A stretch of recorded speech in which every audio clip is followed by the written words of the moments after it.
To have you here on a Friday morning. We are going to talk NFL, baseball on the way, mixing some NASCAR, even a special treat at the end that you do not want to miss. But in the meantime, I'm Adam Kaufman, taking you into the weekend and a whole lot of that with Jeff Ulrich, DK contributor throughout this show as well. Moose, football's back, buddy. I mean, I know it's not in the same way that we tend to expect it, but football's back. Look, it's very much in the same way for me. I mean, look, my over bet came down to the last 5 minutes, as it usually does, and you're sitting there like, I can't believe I'm relying on Kyle Sluter. Well, I call him Kyle Slaughter because it's way cooler to say Kyle Slaughter to get me a touchdown in the last 3 minutes. But guess what? My guy came through the overhit. Reed T. Fowler and his no fun style of betting, who was telling people to take the unders. Get out of here. We're hitting the over on the first game of the year. 30 points. Come on, people. That was easy. That was great. Anyways, no, it's fun. It's fun little game. Honestly, it was better than most Hall of Fame games. I know that's a low bar, but it really was. We got to see a couple starters at the beginning.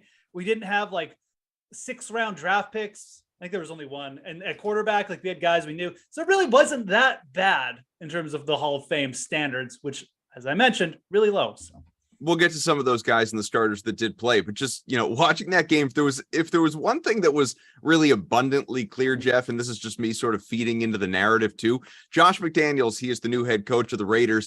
They went out, they beat the Jaguars, and I know the Jaguars stink and will stink, but 27-11, the final of that game. McDaniels' first head coaching opportunity since way back when he was in Denver, and that thing went down the toilet at the end. It was very clear, even in the Hall of Fame game, McDaniels wanted to win.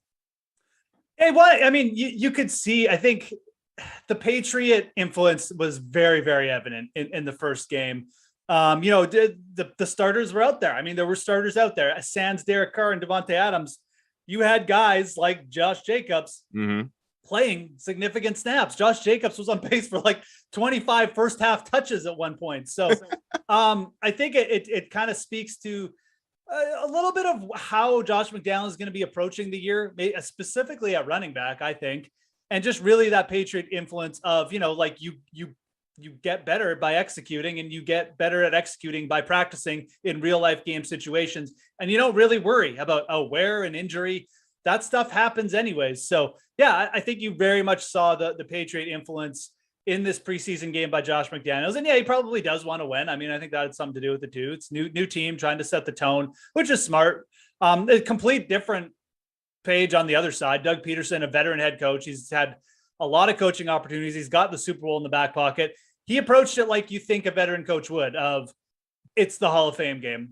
Go out and have fun, Jake Luton and, Kyle Slaughter. We don't really care, So definitely two big time different philosophies going into this game.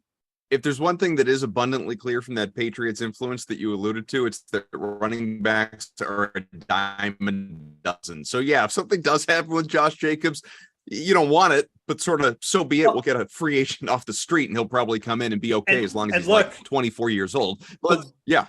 I was just going to say, the one thing you really take away for fantasy purposes, Josh Jacobs it's going to be weird. They drafted Zamir White. Obviously, Brandon Bolden is there. You can very easily just see a cap on Josh Jacobs' touches. It's something to think about. The depth chart is still in Josh Jacobs' favor. That's the one thing I'll say. There's not a ton of talent behind him. So, well, let's talk more about Jacobs, because last night, like you said, he was pacing for a crazier game than clearly he had. But 5 for 30 on the ground, 2 for 14 in the air. What did you learn, if anything? Again, Hall of Fame game, but about the way Josh McDaniels seems like he's going to approach the running back position when it comes to fantasy this year. Yeah, I definitely, again, I think you'll see the Patriots influence here. I think you'll see guys get worked in. I think you potentially even see Brandon Bolden on the field. That is something that's going to happen. On the flip side of that, and I've seen people discuss that already. And wow, Josh Jacobs is out there. No respect. Is he in the Raiders' long-term plans because he doesn't have a contract? I'm not so sure that's the biggest deal. Again, Jacobs is still the starter. He's still clearly the best back on this team. And, for these other guys to steal snaps, they're going to have to be relevant. Kenyon Drake was an abject disaster out there. Quite frankly, he's been a disaster for a bit. I think he averaged 2.8 yards per carry last season. So Jacobs, yeah, he's got a coach who's going to want to rotate the backs, and you saw that. Like, he's not resting Jacobs because he's like, I'm going to give Josh Jacobs 30 carries a game in the regular season, so I'm not going to play him. That's not the philosophy here. But it's still not that bad a system for Jacobs to be in. As you saw, McDaniels is a master at using the running back out of the backfield. James White truthers know this because he will absolutely dial up a ton of pass plays. I think that favors Josh Jacobs. The rotation thing is something to watch, but these rotation things can get pared down quickly when the guys behind the starters just aren't any good. So I think Jacobs it's an interesting spot for fantasy. I think his reception total might surprise some people this year.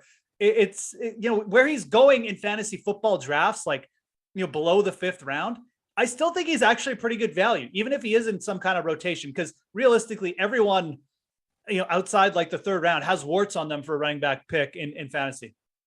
That other team on the field, the Jaguars, that we probably won't talk a ton about, but you do have to talk about the first overall pick, Trayvon Walker. Only played a couple of series, did have a sack, first one of his NFL career, if we want to count it. I know it's preseason, so it doesn't really count, but nevertheless, he had it, fans saw it, and he promised Jags fans at the end of the game there's plenty more of that to come. So if we're really jumping ahead of this, Moose, and you're looking at the DraftKings Sportsbook, and you see plus 750 for Defensive Rookie of the Year, how do you feel about Walker's chances? I typically don't like jumping on like awards, and especially favorites for awards. But I got to admit, I look at the Defensive Rookie of the Year category, and most of these guys are on bad teams. And like, my one worry about Trayvon Walker is just that the Jags are so bad. And then people are like, people are just like, wow, there's a guy on a winning team where he had a solid season. Let's just give it to him. I just don't know if that's going to be the case. Like, I actually think when you look at these top players, Hutchinson, Thibodeau, these guys certainly going to be good as well. But Trayvon Walker definitely looks like a little bit of a man playing against boys out there. And, at plus 750, he's the 3rd favorite. He's not the favorite. He's got significantly better odds than Thibodeau or Hutchinson. So, yeah, I do have a little bit of interest here. There's nobody behind him in the odds. Like, you've got a bunch of guys at plus 1,000, but I don't know, like maybe Derek Stingley, because he's starting to get some special teams work in Houston, is starting to be interesting. But again, he's on a bad team too. And these cornerbacks, they're very like big play dependent. Like if Derek Stingley doesn't have a couple nice returns for touchdowns or like interception returns for touchdowns, people are just gonna be like, okay, like he had an okay year, but like Trayvon Walker's the one out there causing havoc. So I do like this bet. I do. I think Trayvon Walker, maybe it's a little bit of just recency bias from watching that game, but I think he's got the potential to dominate. I think he's got the potential to make big plays, and he could just be the story in Jacksonville all year. So from an odds perspective, if I'm betting one of the top 5 guys, yeah, right now it's going to be Trayvon Walker. Jeff, we gave our viewers a sneak peek at the top performers from last night's game. And I'm curious, other than just passionately rooting for anyone that could help you get to the over last night from a betting perspective, who did impress you most? Yeah, again, Kyle Slaughter. He's stud, just coming through for me. But from a real life perspective, who actually played well, definitely Trayvon Walker out there early. And again, like, the Raiders had some of their starters out there. So it wasn't like he was doing this in the 4th quarter against like 5th stringers. Trayvon Walker is impressive. I'll tell you the guy who was most impressive though. It's Daniel Carlson, the kicker. This is the guy who led all fantasy scorers at his position last season, drilling like 50-yarders already. This guy's ready. Lock him in. You want an early round kicker, or you're going to go for someone early and just want that safety. Daniel Carlson's probably going to be the guy. The Raiders should be in a lot of shootouts, moving the ball a lot. There's going to be a lot of opportunity for those long field goals again. I like it. And then last shout out is Zamir White.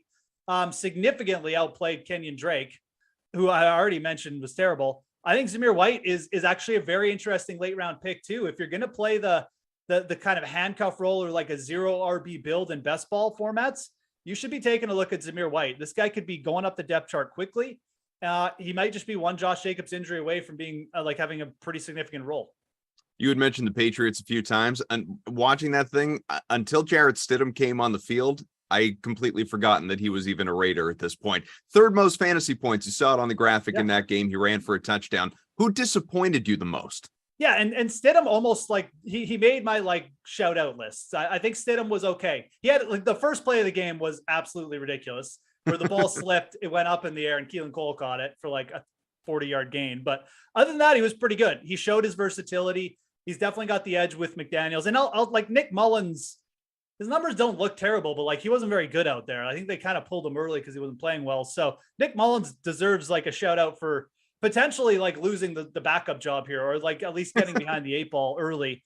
And then again, the biggest one for me was just like Kenyon Drake is just terrible. I mean, he was bad last year, and he went like 5 for 9. He went 9 yards on 5 carries in a preseason game. That's not good. Again, I think it's arrows up, Zamir White, arrows down, Kenyon Drake. He may not even make the team, although McDaniels may want to keep him because he loves to rotate. But Kenyon Drake was another guy who stood out. Just not a good night. He looks like he's fallen off a cliff. He looked like it last year. So if you're thinking about him in best ball drafts or just as like a handcuff, I wouldn't even bother. Now that we've got that itch, man, and as I mentioned right off the top of the show, football is back. One game out of the way. What preseason action are you looking forward to most over the course of the next week? Yeah, so for me, I mean, you've got to kind of think, it's preseason week 1. Is the teams can kind of, a lot of them will be taking the Jacksonville approach of, okay, let's just really ease in our guys. Maybe we'll see a snap or two, but that's it. But there's some interesting spots here where obviously we're going to be taking a look at right off the bat. For me, the biggest game next week, it's going to be the Seahawks and the Steelers. Two legit teams, 2 legit quarterback battles going on between these two teams with Drew Lock, Geno Smith, and then obviously like the 3-headed monster that the Steelers have with Rudolph, Trubisky, and Pickett. I want to see how all these guys do. And I expect that you'll see reps from all these guys because, again, this is a true battle where we don't have a named starter. We've got a lot of question marks around all these guys, and the teams are going to want to see them play reps. So I think that's the most interesting game just from a setup perspective, because you're going to be getting some real life, potential like first stringers there and working with first string offenses right off the bat. So that one's got the most intrigue for me. And then also I want to see the Chiefs and I want to see the Packers because I want to see some of these young receivers. I want to see Romeo Doubs, and Romeo Doubs probably going to get to work with Jordan Love too. So the Packers for me, another team very excited to see in action. The Chiefs obviously ton of movement around their wide receiver core, so potential to get a couple young players in there too. I don't think you'll see starters because it's Andy Reid, but some depth chart watching for the Chiefs and Packers, especially going to be interesting in week 1 preseason. I just want to see more Aaron Rodgers interviews talking about self-love. Well, and I mean, like this plant that has supposedly led him to like the later career revival. I would like more information about the plant. Was it called the Yakuza plant or the Akuna plant? I don't know, but I want more information about it. Maybe it'll help me regrow my hair or something. I don't know. He's got plenty to go around. So if the plant's the reason, man, you're in great shape. Maybe we can grow in some of these patches. I don't know, but you'll be coming back next NFL season with a ponytail like Rodgers, the best. All right, Jeff will be back with us later in the show. Baseball's on the way. Stay tuned to the Sweat.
We are back here on The Sweat. Let's get into a little baseball. We're giving Jeff Ulrich a break, but he will join us later on in the show. Matt Meiselman is here, as well as Bruce Wayne. Paul Bruno. It's good to see you guys. Hello. We're going to talk a little DFS, sports betting a little bit later on. But right now, fellas, if we're looking at tonight's slate, and it's a robust one, 13 games on the docket, and pitchers that are north of $8,000, Paul. There are, you've got, almost a dozen of them or 10 of them somewhere in that window. Who's your best option at 8K or above on the mound? Is it Robbie Ray? Is it someone else? You know what? In this range, you have to identify potential mismatches and the high win probability. And when the way the Angels have been playing the last couple of weeks, they're a prime candidate every time out for me. They get Robbie Ray against them tonight. He's struggled in his last couple of starts, but he's capable of big strikeout night anytime he steps on the mound. And I like his chances tonight against an Angels club that's missing Mike Trout on the IL. And normally they have trouble scoring. They got 7 runs on 7 solo home runs the other night, but more often than not in their last 8 games, they've really struggled to even get hits together. So I like the look of Ray against this lineup, a great chance for him to dominate, and it only cost $8,900. You know what? I'm not saying I was being funny, but I thought I was being at least a little bit witty. And now I'm looking at it with the graphic. You can't even see your T-shirt, Paul. You have to at least flash the people or something. What a shame. What a shame. There we go. Unbelievable. Thank you. My goodness gracious. You try and do something. All right, Matt, who do you like best at 8K or above? Maybe someone like Eric Lauer? Yeah, actually. So my top choice is Robbie Ray, but Paul just talked about him. So I'm happy to talk about Eric Lauer. I think Dylan Cease is going to be relatively popular tonight, but I like the matchups for Ray and also especially for Lauer a lot better. The Reds just traded their 2 best right-handed bats, Tommy Pham and Brandon Drury. So while the matchup is good for Ray, it's even better for Lauer. He's not as good of a pitcher, but I like both of these guys. And overall, the point for me is I really like contrarian offenses tonight, so I'm totally fine eating the starting pitching chalk. And Ray and Lauer may be the 2 most popular guys, but I think you can do that as long as you differentiate elsewhere. I think they're both good options. Let's stay with you, Matt. And if we're looking at sub 8K on the mound, all right, so we're maxing out at 7,900. There are a couple of guys that do stand out, whether it's Madison Bumgarner, obviously looks really good. Patrick Sandoval as well. Who do you like best? Yeah, there are a lot of really good choices. This is a very, very robust pitching slate. So I think any of those guys, there's a good case for them. My favorite here, though, is Kyle Gibson, who his matchup is just the easiest amongst all of these pitchers, because the Nationals now, with no Juan Soto and no Josh Bell, are, I think, arguably the worst offense in baseball. And we have a questionable Nelson Cruz tonight. So that's something to keep an eye on. But if he sits too, like Gibson deserves to be in the 9,000s probably if he's facing a Nats lineup with no Cruz and then obviously no Soto and Bell. Those would have been their 3 best hitters. And it's basically a minor league lineup when you remove all of those players. So Gibson is just way too cheap, but I also don't see the ownership being super high because of the guys that we just talked about in the last segment. I mentioned a couple, Paul, in addition to the one that Matt gave you. There's also Jose Barrios. You got Bob Duggar as well. Who stands out to you? I'm going to take Barrios. The guy's on fire right now. $7,700, a low price tag for a guy who's put together a string of 6 very effective starts most recently, matching up against his former club, which should provide a little added motivation. In fact, he's pitched very well against Minnesota in 3 previous head-to-head starts. Look what he's done lately, too. 12 earned runs and only 36 innings pitched for an ERA right at 3 even. He's got 42 strikeouts and 7 walks against that in the most dominant stretch of his season to date. I also like the win probability here with the Jays and Twins streaking in opposite directions over the last couple of weeks. If we're looking at hitters, Paul, that are north of 5K and your best options on the mound right there, and I'm not being a homer here. This is actually a good play tonight. Do you look at someone like Rafael Devers, or are you looking at somewhere, some other direction?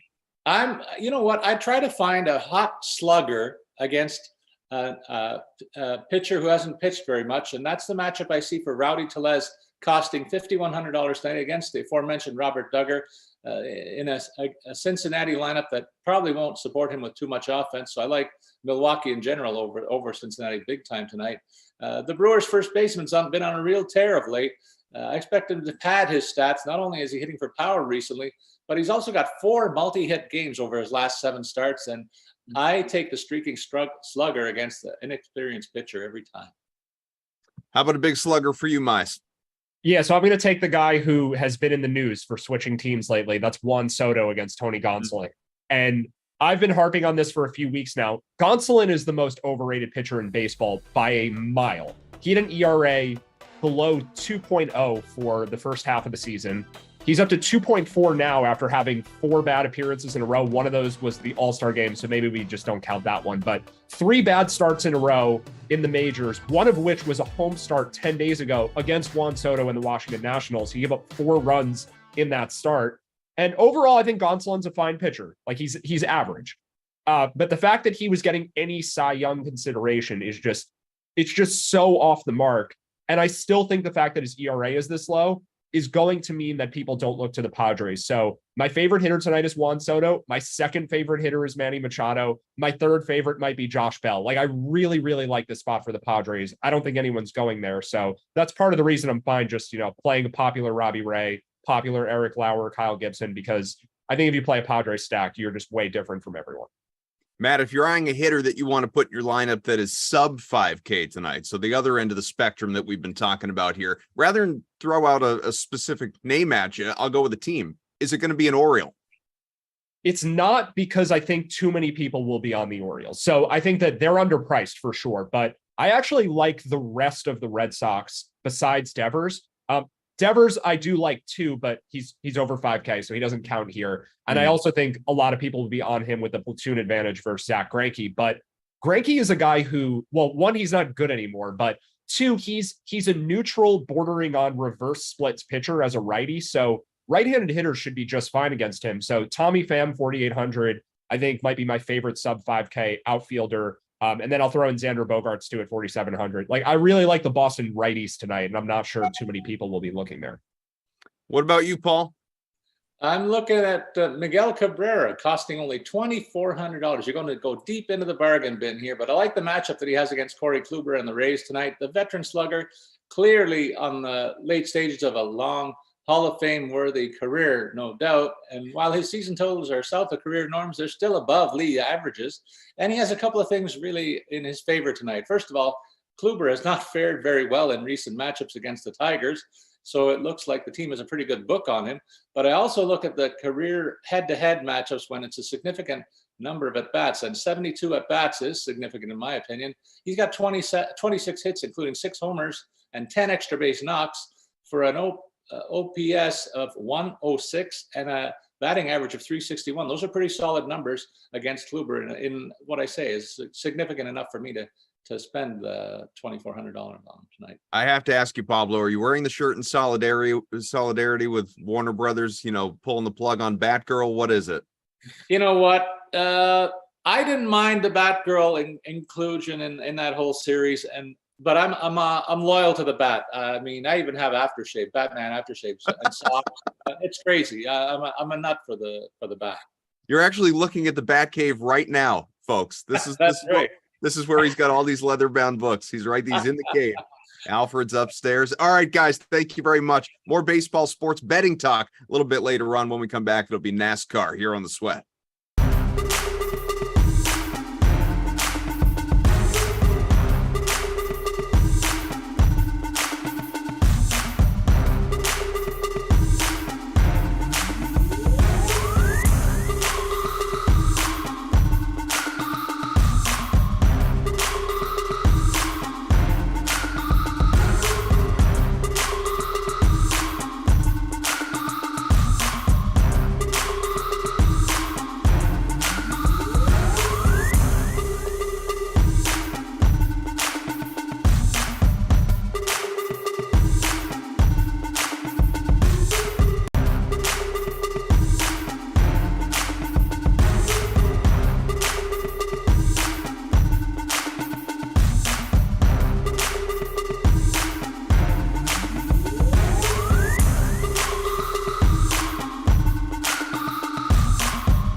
here on The Sweat and almost halfway home. Jeff Ulrich is joining us again, and normally we have Pierce Dietrich with him as well because we want to dissect the battle of our NASCAR analysts. Let's talk about what has been going on as you guys get a look at the standings. Pierce, a commanding lead among our analysts, up 727 to 607 after 24 races so far. Yes, it's been that many.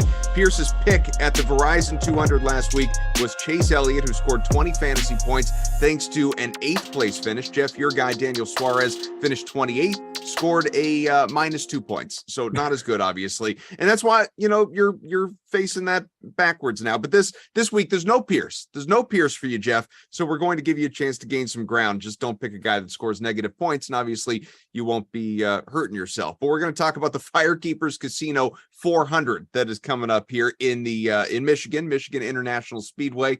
How are you feeling going into this thing? Before I start with the questions, is your confidence extremely low after the negative output, or do you just dust that one off? I mean, I just like that the bar is set so low for me that like the only thing to make a good week is just positive points at this point. I was coming off a couple good long shot hits. We actually hit a couple big winners like Tyler Reddick back there. I think it was Bell, but yeah, I mean, the last week was a bit of a disaster, but Pierce isn't here to get in my head like he usually does with all his fancy stats about airwaves and like engine revving and stuff like that. So no, we're going to keep it simple this week. I got some guys I actually really like. It's a speedway race, and I think it's going to be fun.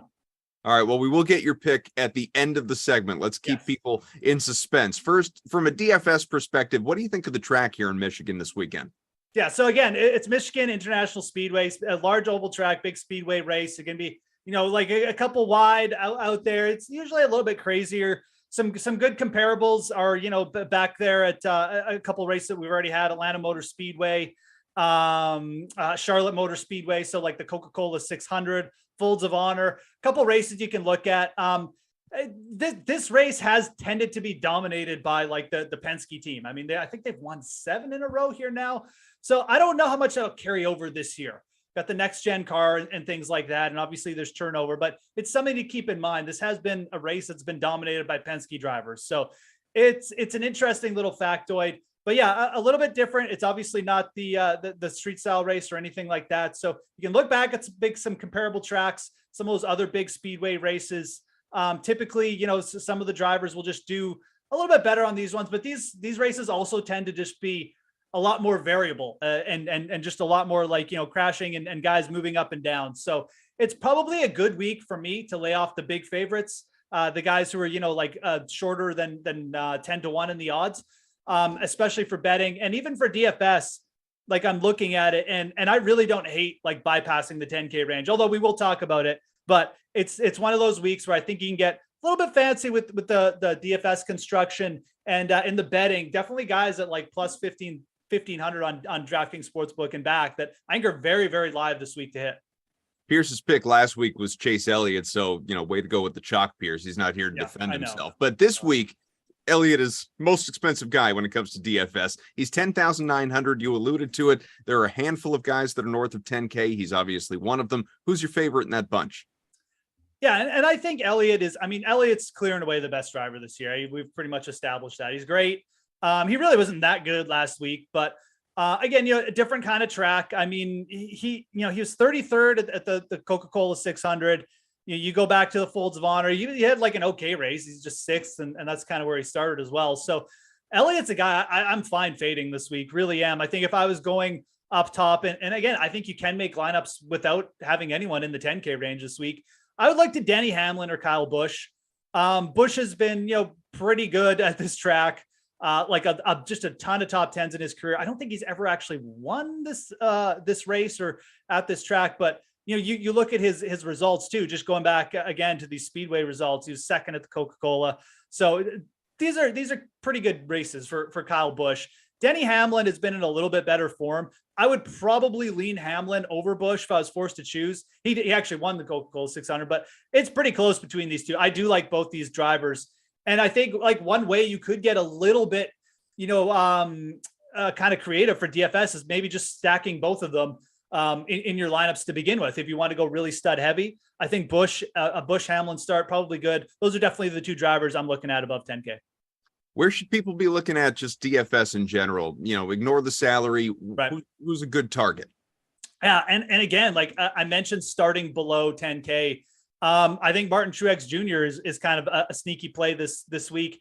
He's got good results on this track in these kind of races as well. Not very good at some of the more what you call, I guess, more technical tracks. But I think when you get him on these speedway races, this is kind of where we tend to see him do his best and where he's done his best over his career. So give me some Martin Truex at 9,500 to potentially, mix in with your stud play like a Hamlin or something. But Ryan Blaney is a guy we're waiting on for a win. Again, Penske driver. I think that's got interesting. I think it's a good week to go back to Joey Logano too at 8,800. Again, another Penske driver. He's been really hit or miss. I mean, he has been all over the place this year, going through some bad patches, but 2 wins as well on the season. So Joey Logano is a guy. And then for value, going down, I think Ricky Stenhouse Jr. is interesting at 6,700. Chris Buescher is a guy I really like at 7,100. Steady results. He's kind of performed well in all kind of situations. At 7,100, he just looks too cheap. Chris Buescher, I think it just seems a little bit mispriced. You could certainly justify him in the high 7K range. So I'm liking him for some value down there in the 7K. DraftKings Sportsbook obviously offers matchup props in terms of drivers head to head. Do you have a favorite here? Yeah, I have a couple that I think really stand out. If I can get them up now. Oh God, did I erase? No, here they are. So yeah, we got Martin Truex Jr. Martin Truex Jr. is a driver I definitely like targeting in the matchup bets this week. Again, I think he's in good shape to potentially top 10, potentially even do better than that. You can get him against Chris Bell here. I like Chris Bell. He's been consistent, but I think for this race on this kind of style of track, I think Truex Jr., you're getting him at -115, but I really don't hate that at all. I'll take that matchup on this track. So give me Martin Truex Jr. there against Chris Bell. You can match him up against a couple of other drivers as well. But I think the one versus Bell is the one that appeals to me the most. And then Eric Jones head-to-head versus Bubba Wallace. Eric Jones has just been my guy kind of just for consistency purposes. Again, popping in with a lot of top 10s. I'm actually surprised to see him going up against Bubba Wallace here, basically just getting even money, -110 with the juice obviously attached. But Eric Jones head-to-head, Bubba Wallace, I'll take that as well. So those are the two guys that I'm looking at, Jones versus Wallace, and then Martin Truex versus Bell, my favorite one to target with Truex. All right, Jeff, take a second, take a deep breath. Know that the casual viewers have waited minutes for this. The diehards a full week, and Pierce is probably somewhere watching in the dark, sitting in the corner of his closet on his phone, the only light illuminating, saying, what is he going to do? What am I facing this weekend? Who's your pick? Who's your top DFS play for this race this weekend? All right. I've studied the angles, and as tempting as it is here to just go with this Ford narrative and pick a Ford driver like a Blaine, I'm going to go with the guy I mentioned like 5 times already. We're going to go with Martin Truex Jr. at 9,500. We're going to take him. I really like him for betting too. You can get him at +1,500. I will throw out a couple long shot bets though to go along with him. Kevin Harvick at +2,500. Austin Cindric at +5,000. If I was making a betting card, those guys would be on it this week. I think this one is wide open. But for DFS, for this little thing with Pierce and I'm going to go with Martin Truex Jr. He's our guy. I think he's still due. He's due for a win. I think we're going to see him pop up this week. He's got a great track record. Let's go with him as our guy for DFS, Martin Truex Jr. Very excited for Friday's show next week, just to find out where this all comes, where it all falls. If you pick up some points on Pierce, just stay out of the negative, would you? Yeah, we're good. That's what we're trying to do. That's the goal. All right, more baseball coming. We're going to bring in Gary and Thorne. We're going to bring in Eric Halterman. We're going to say goodbye to Jeff. Jeff, thank you, buddy. Have a good weekend. All right, see you guys. Stay tuned to The Sweat.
Some baseball DFS. We can't ignore baseball sports betting, though, with help from the DraftKings Sportsbook, but we do that with help from Gary and Thorne, DK contributor, and RotoWire's Eric Halterman. Boys, good to see you.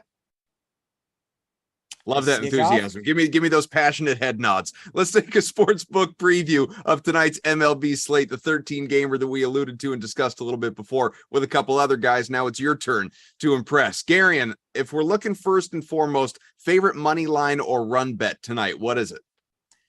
Yeah, I'm going to go with the Mariners on the run line. I think that Robbie Ray's been kind of interesting the past 2.5 months. He's basically the Cy Young version of himself against every team that isn't the Houston Astros. And, the last time I checked, the Los Angeles Angels weren't the Houston Astros. They're actually really, really bad. And they've been bad against left-handed pitching specifically for most of the season. Just an 83 WRC plus against lefties in 2022. That is the third lowest mark in baseball. So Ray already has a pretty sizable advantage there.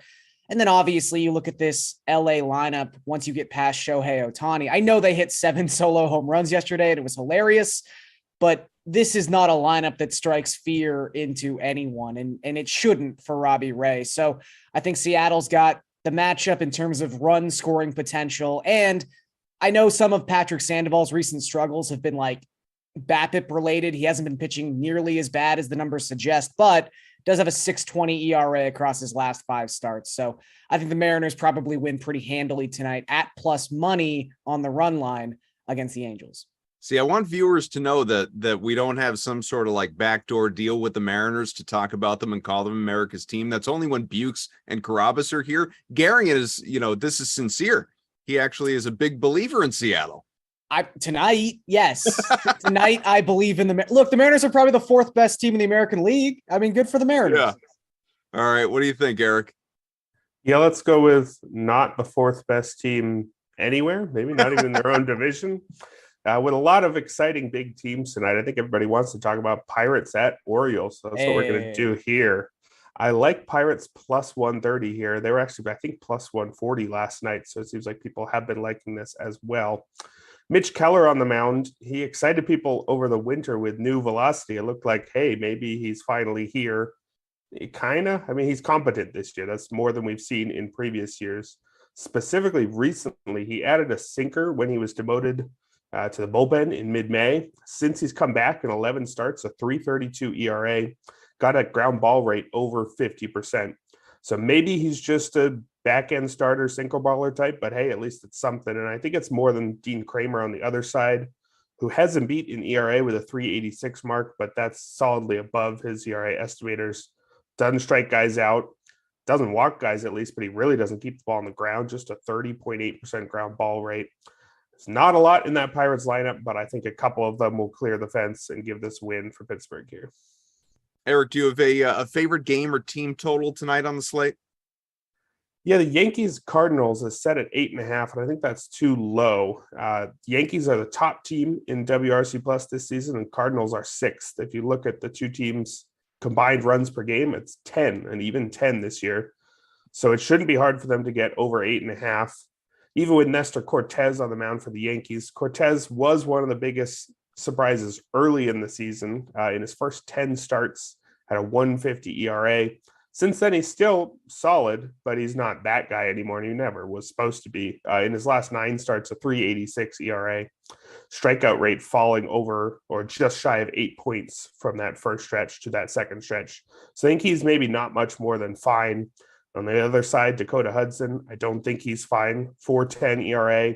Even that mediocre mark is a lot better than the ERA estimators. Striking out just 12.8% of opposing batters. That's the second worst strikeout rate among pitchers who've thrown at least 100 innings. And of everybody in the bottom 20, it's the worst walk rate as well, just over 10%. You can't be a successful big league starter with numbers like that. I think the Yankees could get most of the way to this over themselves, but I don't actually think Nestor Cortez is going to do his part keeping it on the under either. Gary, will you go with the Angels to hit another 15 homers tonight? What do you think? No, I'm actually in lockstep with Eric, and he might have sort of convinced me to go away from my initial bet, which was just Cardinals team total, which is set at 3.5. It's minus 115 to the over. Maybe it would just be better to take the game total in this one because, yeah, Dakota Hudson is not the kind of pitcher you want going up against the New York Yankees. But let's just sort of stay with the Cardinals specifically for a second because they've been fantastic since the All-Star break. They've really been fantastic offensively all season long, but specifically the second half of the season, they have a 134 WRC plus and their 225 isolated power is the best mark in all of baseball. Paul Goldschmidt has picked up exactly where he left off heading into the All-Star break. Nolan Arenado has still been very, very good. They just got Tyler O'Neill back. Like, this is a very, very potent offensive team. And when you look at Nestor Cortes, who is first and foremost left-handed, which is the handedness split that the Cardinals have preferred all season long, to Eric's point, he just hasn't been quite the same guy he was the first 10 starts of the season. In those 10 starts, he only gave up 6 opponent barrels. His last 9 starts, he's given up 12. So it seems like teams are starting to figure him out a little bit. All the funky deliveries and the delays, maybe not working quite as well as they did early on in the season. It was a great story. It still is. He's been fine, but I don't think you need to fear runs being scored in this game on either side. So whether you want to take the game total or whether you just want to bet the Cardinals over 3.5, I don't think they should ever be under 4.5, regardless of who's starting for the other team. Since I'll presume, Gary, and it's not going to come out of that game, do you have a favorite pitcher prop tonight? Yeah. Let's talk about Framber Valdez. Death taxes and Framber Valdez getting a quality start. He's got 17 consecutive quality starts. So I was a little surprised to see that his outs recorded prop, it's sitting at 18.5, which is 1 out more than a quality start requires, but plus 125 to the over against the Guardians. So in that 17 start span, he's had 19 outs recorded 9 of the 17 times, which, you know, already we're working with more than 50%. The Guardians, though, are almost like the ideal matchup for someone like Valdez to be efficient more than anything else. The Guardians have struggled immensely with left-handed pitching this season. They have the second lowest WRC plus of any team in baseball within the split, primarily because a lot of their best hitters are either left-handed or they're Jose Ramirez, who for some reason can no longer hit as a right-handed batter. So you want a lefty to be facing the Guardians when you're looking for that optimum matchup. And the Guardians are also a hyper-aggressive, contact-oriented lineup. They don't really drag on plate appearances. They get these things over with quickly. So I think Valdez is going to go very deep into this game. And again, at plus 125, to ask a guy who's gotten 18 outs 17 consecutive times to just get 1 more, I think that's a pretty easy ask. Death taxes and Framber Valdez. Put those t-shirts in the DK shop, would you? Sure. Sell like hotcakes. I need a cut. Where's the pitcher prop, Eric? Yeah, I've got no catchy saying to sell this one, but Eric Lauer is set for 5.5 strikeouts against the Reds. I think that's too high. Lauer in the early part of the season was suddenly a strikeout ace, had his strikeout rate up over 30% for a while, several strikeout totals in double digits. In his first 9 starts, he was at 29.3% with a strikeout rate, but that's never been who he is, and it's not who he is again now. In 8 of his last 10 starts, he would go under this 5.5 number, strikeout rate of 19.8% over that 10 start stretch. Particularly recently, he hasn't really gotten close to threatening 6 strikeouts. He's been at 4, 3, and 4 again.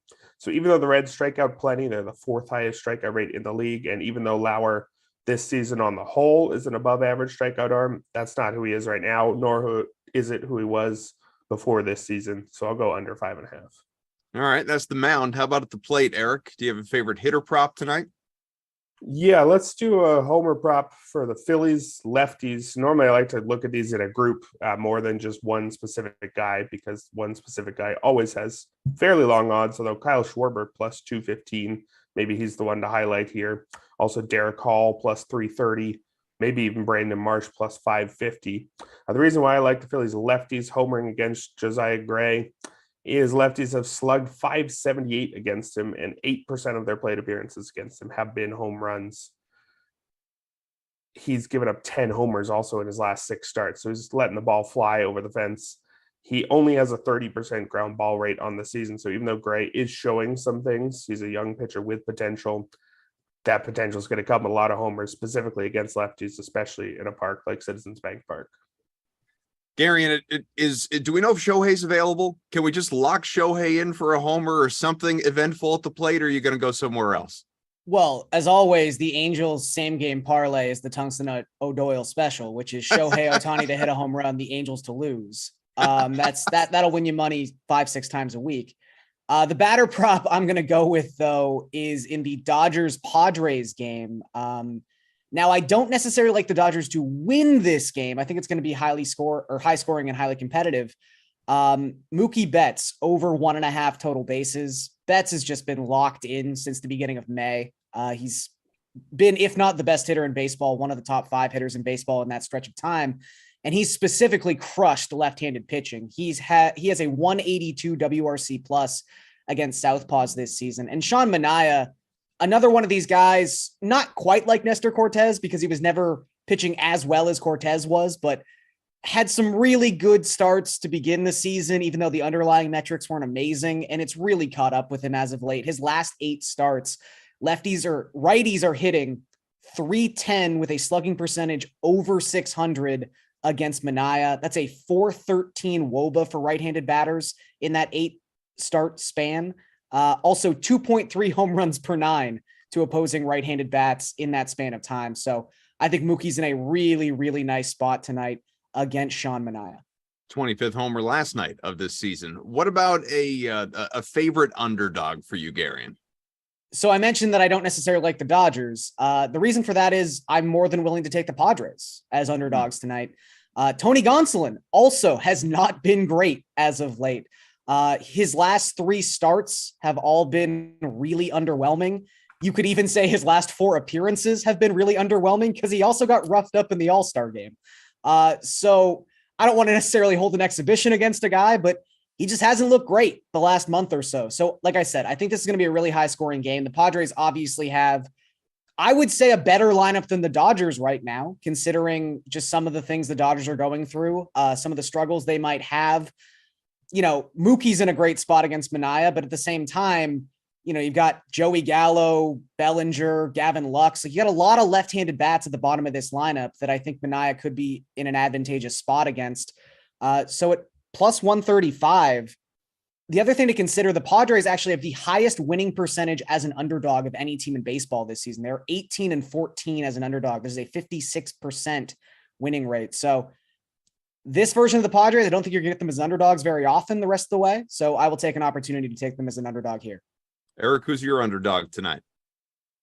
Yeah, I mentioned one of them earlier in the Pirates, but my other one is the exact same as Gary in here. I also like the Padres. Looks like it's plus 130 just now. Gary had highlighted most of the reasons. Sean Manaea has been sketchy lately, as has Tony Gonzalez, although you could tell Manaea's story a little bit differently. I know Gary talked about his last 8. If you zoom in on just the last 4 of those 8, he's got 3 quality starts. The overall numbers over those 4 starts look bad because he had a 9-run blow up against the Tigers of all teams in late July. But even if he's been inconsistent, he's had more of the good ones in the very recent past. If you look at his underlying numbers on the season as a whole, he's really not that far behind Gonzalez. Gonzalez was well over his head, I think, in the first half. Now, over his last 3 starts, he's allowed 12 earned runs. That's seen his ERA jump by 79 points on just those 3 starts alone. I think the 2 pitchers are pretty similar. I would probably still take Gonzalez, but not by a lot. And I think the Padres deadline day additions close the gap between these 2 lineups. I mean, Juan Soto alone probably jumps your lineup up about 52 spots in the rankings, and they were only 12th in Team WRC plus. So I think that's a very evenly matched game here. I'd like it if it was even around plus 110, I think. We only have a couple minutes left, guys, and I'm putting you on the spot here, but I know you're well researched, so I'm not worried about you impressing me here. Garion, if you're looking at, again, the 13-game slate tonight, and you want to boil down just a parlay that you really like, if you really want to, go nuts, a single-game parlay I think would be even more impressive. But if there's a parlay, a series of options, just a few different things that really jump out to you that you'd like to throw all in one bet, what would they be tonight? Yeah, I mean, let me just look around here and see if there's a couple lines that I like. If you're starting to parlay things, obviously at that point you could just play the Mariners money line. It's minus 200, but you find something else you like with that. Maybe not necessarily for a parlay, but I think the Twins are a little undervalued tonight with Tyler Mahle making his start. They are plus 105, although they've been pretty bad as underdogs at home even this season. You know what? I would say White Sox, Mariners. That'll put you at plus 133. I don't like trusting the White Sox at this point. I feel like I keep giving them opportunities to impress me. They finally had their real lineup back last night. That lefty smashing lineup, getting a rookie in his first major league start, and just so underwhelming as they always are. But Dylan Cease is pitching tonight for the White Sox, who is about the only guy I have any time for with this Chicago franchise at this point. So yeah, if you want to just parlay together Dylan Cease and Robbie Ray to win games tonight at plus 133, I don't think that's a terrible idea. Eric, you got the advantage of the extra minute to think. What jumps out at you? Yeah, doing a little bit of last second research on my second monitor here. Talking, I think we're looking at big favorites if we're looking to parlay some of the guys we didn't bother mentioning earlier because their lines alone weren't great. Gary touched on some of the ones I'd be interested in. That White Sox with Dylan Cease be minus 180 all alone. I don't like it, but as a parlay, sure. Framber Valdez and the Astros by their own are minus 205, and they're going against Hunter Gaddis making his MLB debut. I think I'll take the Astros over an MLB debutant. And then the Phillies minus 195 against Josiah Gray. Don't necessarily love Kyle Gibson on the other side, but a post-deadline Nationals team. If anybody here can even name 5 Nationals, they're probably lying. So I like them being a possibility in that group as well. See, Juan Soto, Bryce Harper. Am I on the right track? Am I doing okay? Oh boy. The last Max Nationals Scherzer, fan that Trey existed Turner. just stopped watching. I know. Oh, poor guys. All right.